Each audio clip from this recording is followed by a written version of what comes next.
Theo Middelkamp viert als eerste Nederlander wielersuccessen.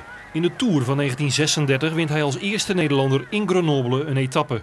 En 2 jaar later in 1938 nog een rit in Pau. Middelkamp overlijdt in 2005 op 91-jarige leeftijd. Hij laat zijn wielerherinneringen na aan Fons Blijenberg uit Nieuw-Namen, die een persoonlijke vriend van Middelkamp was in zijn laatste levensjaren. Nummer 48.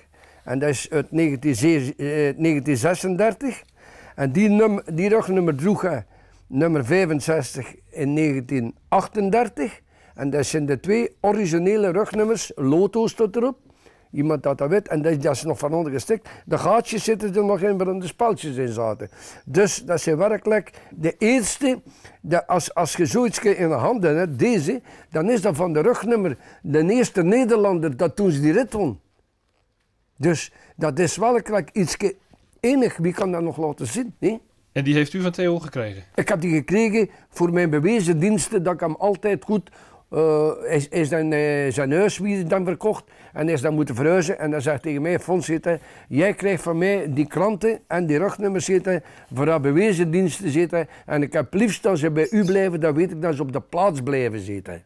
En daarmee wil ik dan niet verlaten. Want als ik ze weg moest doen, is Theo bij mij volledig weg. En dat kan niet, hè. Kan toch niet? Dus die gaat u niet weg doen? Nee, jij krijgt die niet, ik krijg die niet. Theo Middelkamp rijdt de Tour de France maar 3 keer. En dat had meer kunnen zijn, maar Middelkamp en de Ronde van Frankrijk blijkt geen gelukkig huwelijk. Geld is de reden. En dan ging hij om zijn geld, dat is belangrijk. En dan vroeg hij zijn centjes om de Schrans. De Schrans, dat was de grote man. En dan vroeg hij aan de Schrans, wat heb ik verdiend?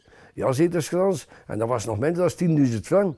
En ja, zei de Schrans, dat zijn dat centjes dat je verdiend hebt. En dan zei hij tegen de Schrans Colombo, ten Ostiori zit hij, rijd ik zelf aan toe, zit hij, kan allemaal met kleuterkussen zitten, dat kon al niet meer zitten. Dat was veel. Dat was veel. Hij is niet meer gegaan. Waarom? Omdat hij niks verdiende. Hij kreeg te weinig, dat weet allemaal. Als hij geen geld kreeg, dat kwam hij niet meer. Hè. Terug naar de etappe-overwinningen in 36 en 38. Dat waren bergritten en dat is opvallend.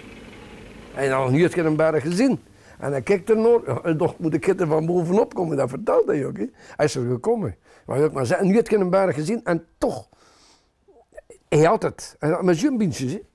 Allee, onder zijn bintjes, maar 8 woorden was heel mager van binnen. Maar een atleet, dat is een atleet, mooi, joh.